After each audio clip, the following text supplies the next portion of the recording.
Hi everyone, and welcome to this week's episode of the So Mindful podcast. I am super excited to be once again with Imogen Lamport, one of my favourite people to interview. We always chat. We've literally just been chatting for 15 minutes before we even got started, so that kind of tells you how much we have to talk about.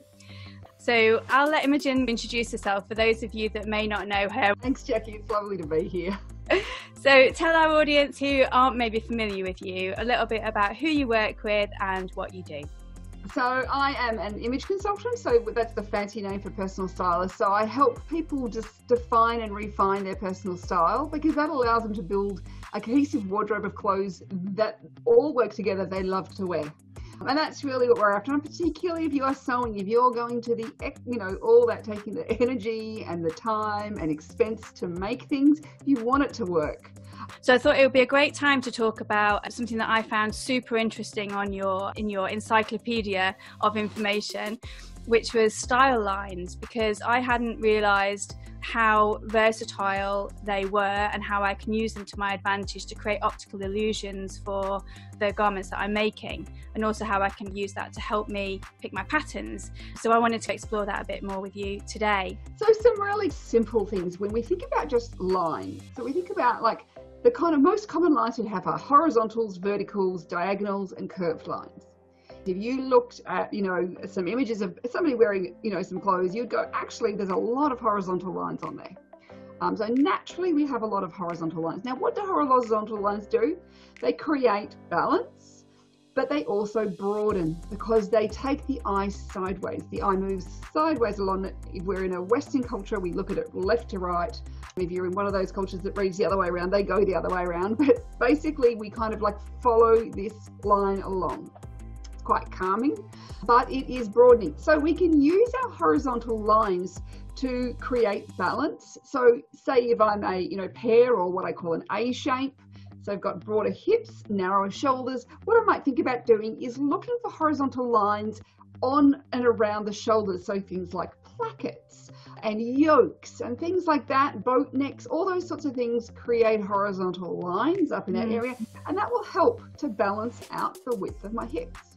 So we've talked about verticals and horizontals. So what other style lines should we be looking for? So our other lines we're looking at is diagonals, and these create movement.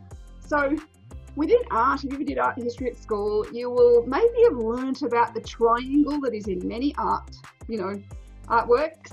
And this is because artists would use these lines to draw your eye around the painting. We can do this in our clothing too. So we can use diagonal lines to draw attention up, like you think about a jacket, up and out at the collar. Or a shirt, like a buttoned up shirt, up at the collar. Yeah. We think about a raglan sleeve. That actually narrows the shoulders down. It draws the eye up and in. And then our last lines are our curved lines. And our curved lines are the slowest line to look at, because if you think about it, if my eye has to follow the curve, it actually takes a lot longer. So as the Americans say, round adds pounds, or in Australia we say curves add kilos, depending if you're metric or imperial. But they are also a softer line. So curvy lines work best on curvier bodies with curvier facial features, things like that as well. Now, the one place I love a curved line is on the hem of a top that you are not going to tuck in. And this is because what we're doing is removing a broadening horizontal. Right. So if you go shorter, what it does is it makes our legs look longer, because we go shorter at the side, a bit longer at the front. We can hide that little bit of tummy, but we still keep all our leg length. The one thing your people listening go away and do is go, I'm going to make all my hemlines curved instead of straight. You'll have more flattering garments immediately. Perhaps that'll be the first alterations video then, how to change a shirt to put curved hemline. What's not to love? Yeah. So there's a kind of really easy trick to remember.